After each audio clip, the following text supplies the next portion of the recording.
Hey guys, আসসালামু আলাইকুম, welcome to miss daily blog. কেমন আছেন সবাই? আশা করি ভালো আছেন। আলহামদুলিল্লাহ, আমিও ভালো আছি। এই তো প্রথমে মাছের মাথাগুলোকে ভেজে নিচ্ছি। এই তো আমি মাছের মাথাগুলোকে নুন হলুদ মাখিয়ে রেখেছিলাম। এই তো মাছের মাথাগুলোকে দিয়ে দিলাম। তো এখন মাছের মাথাগুলোকে ভেজে নিচ্ছি। এপট করে ভালো করে লাল লাল করে আমার ভাজা শেষ, ব্রাউন কালার হয়ে গেছে। আমি এখন উঠিয়ে নিচ্ছি, এক এক করে উঠিয়ে নেব।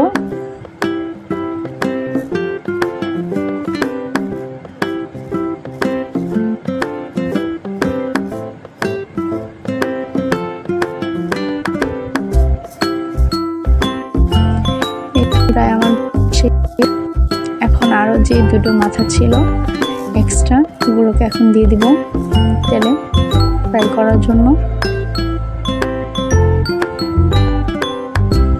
যে দিয়ে দিলাম,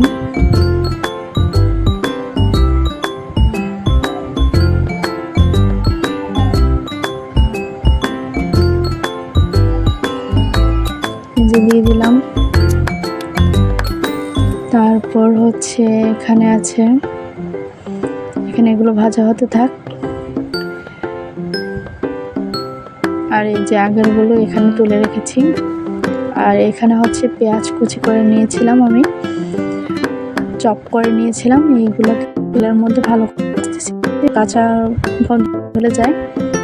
তারপর রসুন দিয়েছিলাম, সেই ক্লিপটা নিতে আমি ভুলে গেছি, সরি, তা দুঃখিত। এই তো লবণ দিয়ে দিলাম, লবণ দিয়েছি। তারপর দিয়ে দিলাম মরিচের গুঁড়ো, মরিচ গুঁড়োর পরে দিয়ে দিব এখন হলুদ গুঁড়ো।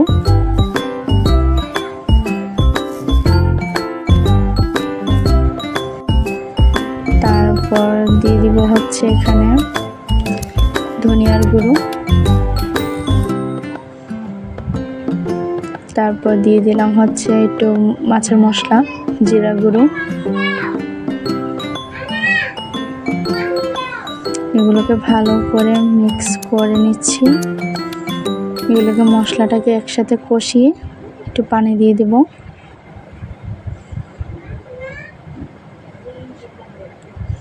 এখন মাছটাকে দিয়ে দিলাম। এখন মাছটাকে দিয়ে এটাকে একটু ভালো করে নাড়াচাড়া করে নেব, মশলাটার সাথে মিক্স করে নেব, যেন মাছটার সাথেও মশলাটা লেগে যায়।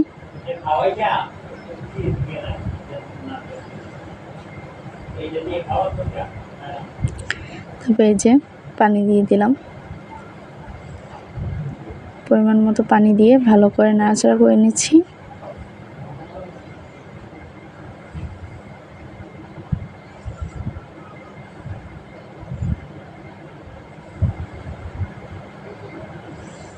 উল্টে পাল্টে দিচ্ছি আমি।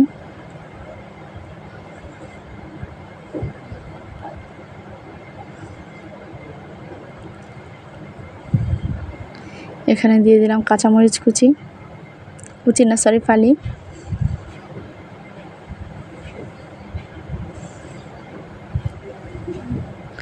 তারপর এখানে ঢাকনা দিয়ে ঢেকে দিলাম।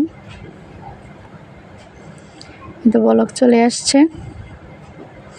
এখন ঝোলটা একদম কমে শুকিয়ে যাওয়া পর্যন্ত আমরা অপেক্ষা করব।